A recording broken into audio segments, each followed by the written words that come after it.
그리스도인이라면 화나는 상황에서도 무조건 참아야 하나요? 우선 성경은 우리에게 화를 부정적으로 말씀하고 있습니다. 사람이 성내는 것이 하나님의 의를 이루지 못함이라. 미련한 자는 당장 분노를 나타내거니와 슬기로운 자는 수욕을 참느니라. 이제는 너희가 이 모든 것을 벗어버리라. 곧 분함과 노여움과. 그런데 성경은 이러한 화를 부정적으로만 말씀하지는 않습니다. 특히 예수님께서는 참 심하다 싶을 만큼 화를 내시기도 하셨습니다. 왜 그러셨냐고 하니까 세상의 악함을 보셨기 때문입니다.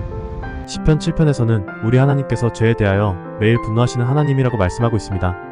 C.S. 루이스는 이런 분노에 대해서 말하면서 분노는 악에 대한 자연적 결과로 나타나는 것이라고 했습니다. 그러니까 어떤 분노들은 악에서부터 비롯되는 잘못된 분노들이 있지만 어떤 분노들은 악에 대항해서 생기는 의로운 분노들도 있다는 것입니다.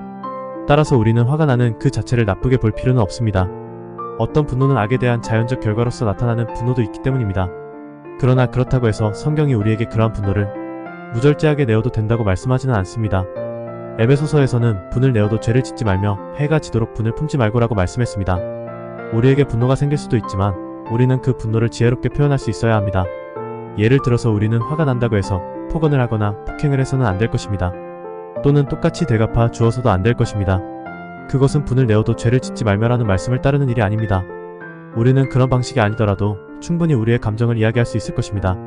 그리할 때 우리는 다음의 말씀 또한 실천할 수 있을 것입니다. 너희는 노함을 모든 악의와 함께 버리고 서로 친절하게 하며 불쌍히 여기며 서로 용서하기를 하나님이 그리스도 안에서 너희를 용서하심과 같이 하라. 마지막으로 우리가 이렇게 노력함에도 불구하고 해결되지 않는 분노도 있을 것입니다. 세상에는 정말 우리의 지혜로 해결할 수 없는 악한 일이 많이 있습니다. 성경은 그런 일에 대해서는 하나님께 맡기라고 말씀합니다. 왜냐하면 하나님이야말로 악에 대하여 가장 정확하게 심판하실 수 있는 분이시기 때문입니다.